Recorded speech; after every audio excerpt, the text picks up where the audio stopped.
Ian is the Quincy City Council president. He is looking to unseat Elizabeth Warren in the Senate. He and John Deaton are Republicans running for the Republican nomination to oppose her in November. Ian Cain, it's great to have you here. Thank you for having me. Thanks so much for coming. Thank you very much for coming in. So you're running for the United States Senate, but you have been on the Quincy City Council. So I'm wondering, I just talked about what's happened with the mayor of the city of Boston getting shut down by the legislature, which has not done a lot of things in their rush to get to their 5-month vacation.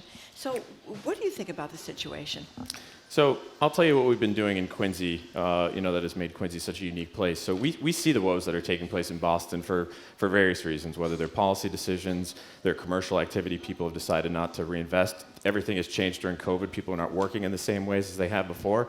But in Quincy, we've been absorbing a lot of the supply constraints in the housing area where people have not been building their fair share.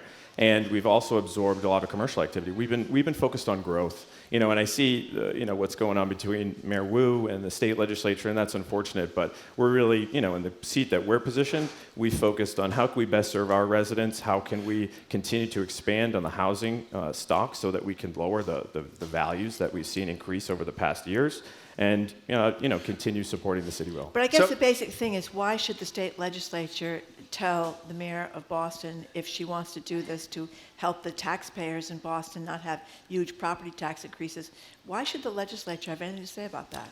I don't necessarily think they should. In fact, I'm a firm believer in local control on a lot of issues. So, I think a lot of the home rule petitions which we participate in, but we're fortunate to have the support of our state legislatures when we do put forward legislation that makes sense, it moves forward. Okay. Ian Cain, I assume that most people outside of Quincy don't know a lot about you. So take a minute, tell us about you and why you're running. Sure. So actually, this is my first library. This is my first neighborhood.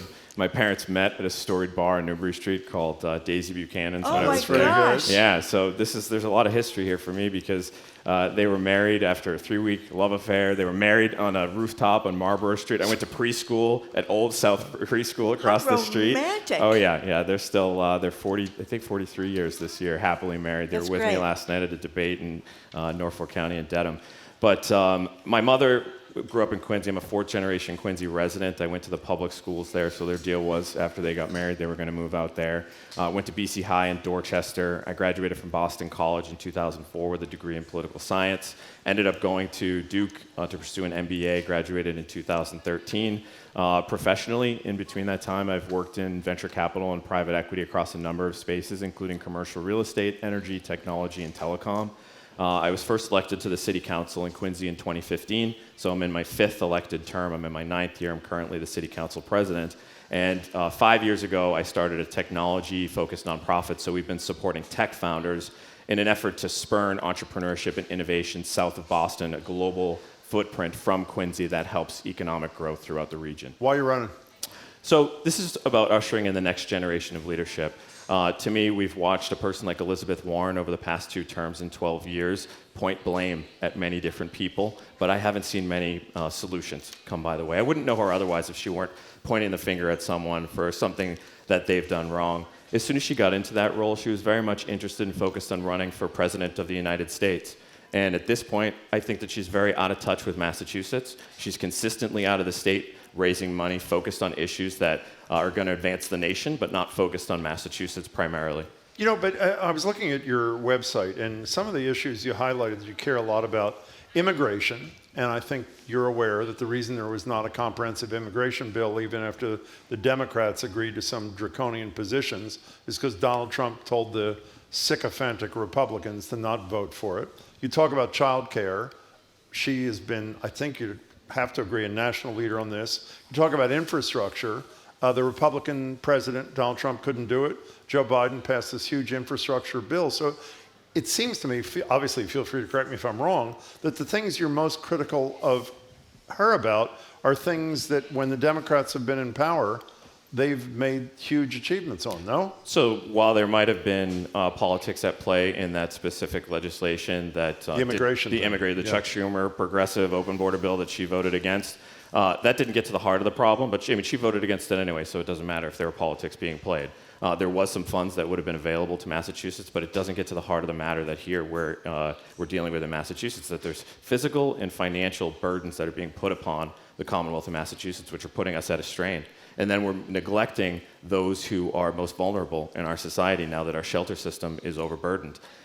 In going further, I come from a background in local and global development. I know how to get things done, whether or not I have firm support, because I'm not going to let people get in my way. I know how to develop infrastructure projects. I know how to make partnerships with both the public and the private sector. And so that's experience that I'm bringing to the table that would certainly lend itself well to collaborating with the federal government and making sure that we can develop pointed projects here in the Commonwealth. We're talking of to Ian Cain. Massachusetts. He's the head of the Quincy City Council. He's running for the Republican nomination to oppose Elizabeth Warren. You know, I think you started as a Democrat, then you became an independent, now you're a Republican. I started as a Republican when I'm first registered to vote. Oh, you did? Yeah, I'm sorry. At 18, Okay. and then I was mostly unenrolled.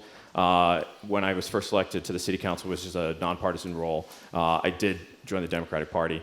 But once I started getting to know people and looking around, I did not line with many of the issues or priorities that I saw on the table, and I unenrolled in 2019. Okay.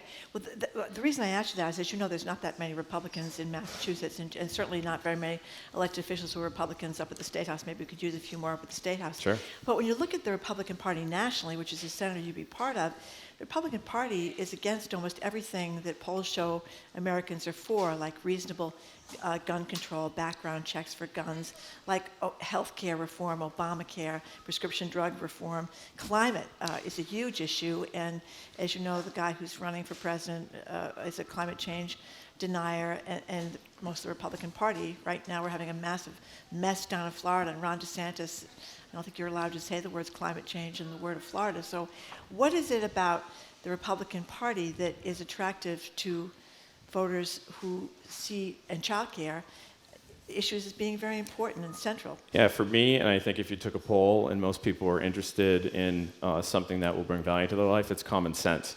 And I think here in Massachusetts especially, where it's not actually the Democratic Party that's a majority. They might hold the majority of the legislative, all of the constitutional offices, as well as the federal seats. But the majority of the voting population here is independent, yeah. 64%.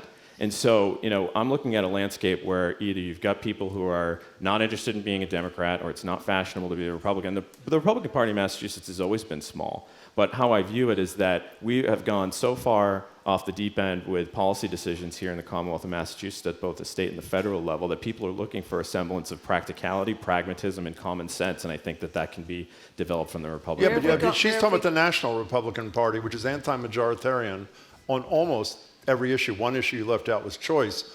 You say you're pro-choice, correct? That's correct. By the way, I looked at your website. I couldn't find any reference to choice on your website. Why not? I don't know. Actually, I haven't. I will have That to take wasn't a a look at conscious decision? that. No. Okay. No.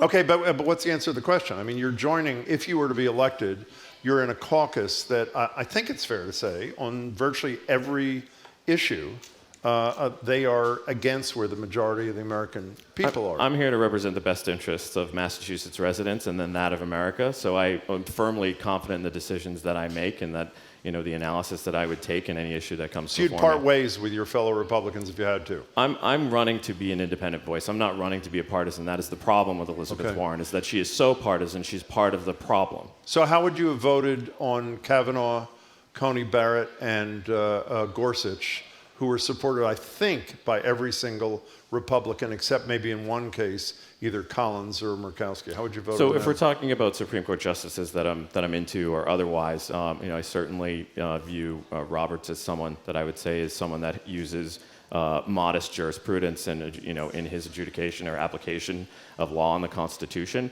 I wasn't there at that time. You know, I'm not going to give you an analysis on who I would have supported. Well, why would you not give us? I mean, it's pretty. I would argue. I know I speak for Margery. We think, other than declaring war, the single most important thing a president does is pick members of the Supreme Court. He picked members who were in their late 40s or early 50s who are going to serve long after all of us. Well, not you, but are gone. Don't you think the voters are entitled to know whether you would have voted for three people who helped repeal Roe v. Wade, three people who decided a president should have absolute immunity in almost all cases? You don't think the voters are entitled to know whether you would have voted them onto the court? No, I think, of course, they're entitled to understand my logic and thinking and the way that I analyze decisions that I would be making. But I think when you focus particularly on those issues, which I think are all hot-button issues, which is the reason that we're mostly polarized in this country, when we're taking a look at one particular issue and we're saying you either need to feel this way or this way with no discussion in between, I think is an unfair categorization. Feel free to discuss it. I don't want you to have no discussion. Tell us the thought process you went through, if you would, Ian Cain, on 3 nominations by Donald Trump. He promised, when Donald Trump was on our show in 2016 in New Hampshire, we said, are there any litmus tests? He says, yeah, litmus test, the Supreme Court justice has to be smart and be what he called pro-life, anti-choice. He honored his commitment. They all 3 voted to repeal Roe v. Wade. You say you're pro-choice, and you can't tell the voters if you would have voted for the confirmation of 3 people who repealed Roe v. Wade? So as a Massachusetts Republican who would have supported the wishes of the constituents that he served, he would not have supported the choices that you've outlined. He? I mean you. He. So you would have voted against all 3 of these nominees? If that went for exactly what the Massachusetts residents stood for. Ian Cain, how do you feel about the climate crisis? So I'm not a climate catastrophist. I come from the energy business, and I understand a lot about baseload power needs here in the country. I see that most people are enamored with a concept that's called the Green New Deal right now, which is something that, when I worked in the energy business, we were powering emerging nations like Tunisia, UAE, China, South Korea, Taiwan, which we had a portfolio of assets that were powered by gas, coal, and hydro.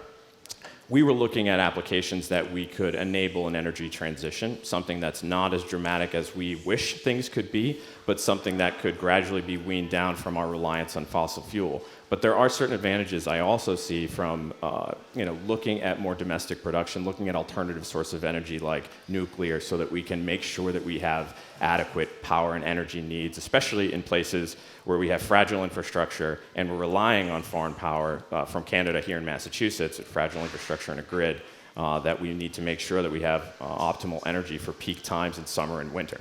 So should we be, you mentioned coal. I assume you're not in favor of any coal in Massachusetts? I don't think we're going to be building any more coal here in Massachusetts. And how about gas? I'm fine with gas. I support gas. You do? I do. Okay. Yeah. Ian Cain, president of the Quincy City Council and also running for the nomination to oppose Elizabeth Warren. Your website is cainforus.com. That's correct. If you want to check out Ian Moore. Who are you voting for in November for president? I am not voting for either of the above. Why? So I wasn't excited about this race at all. I think we were, presented with 2 older people who have been there, who I do not. Why are you motioning to me when you said older people, Ian Cain? That was subtle, right? Thank you. Not very subtle at all, but go ahead. Better you than me. Yeah. So go ahead.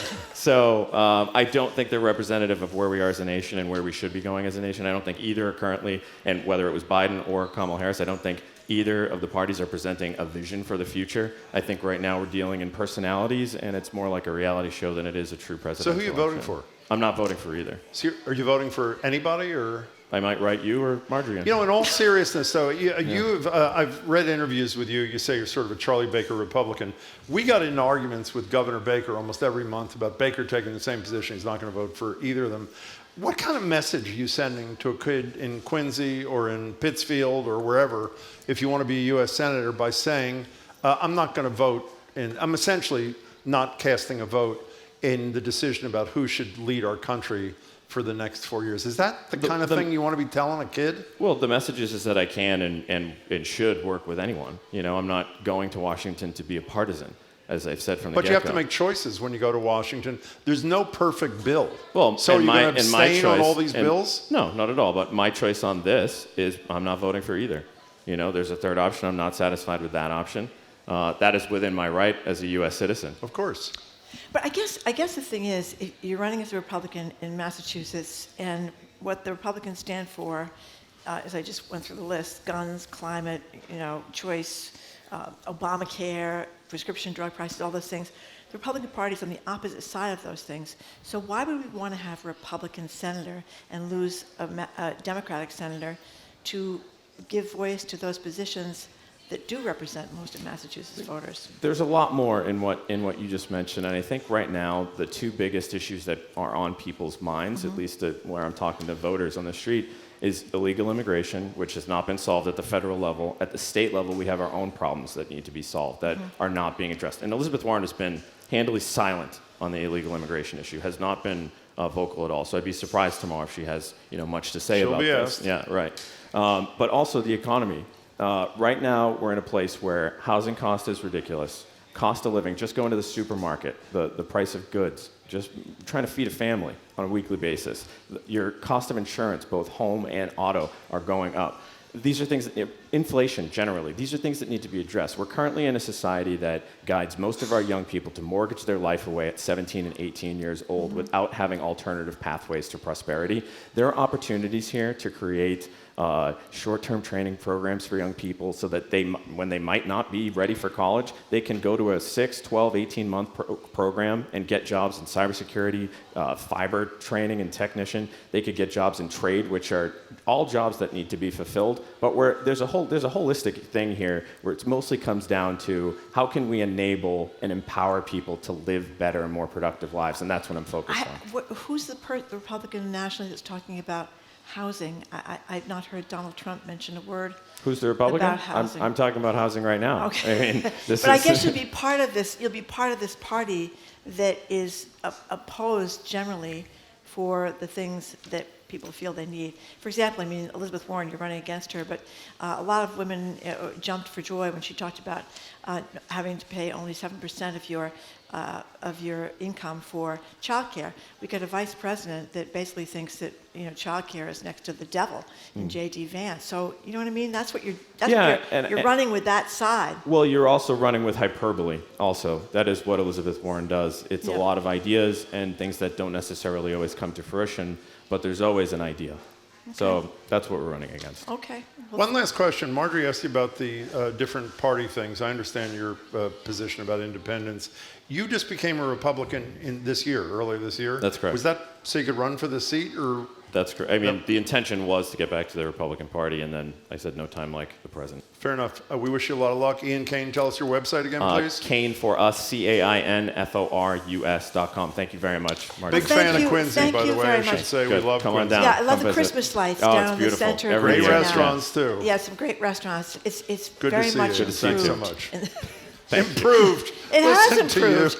Well, I'm from around here. I wasn't necessarily running to Quincy before, but the last few times I've been to Quincy, that center space downtown Common? looks Yeah, the gorgeous. Hancock, yeah. Looks gorgeous, Yeah, especially thank at you. Christmas time. Yeah, it does. It's beautiful. Okay, thank you very much, Thank Ian, you. for Good to see coming you. in. Thanks.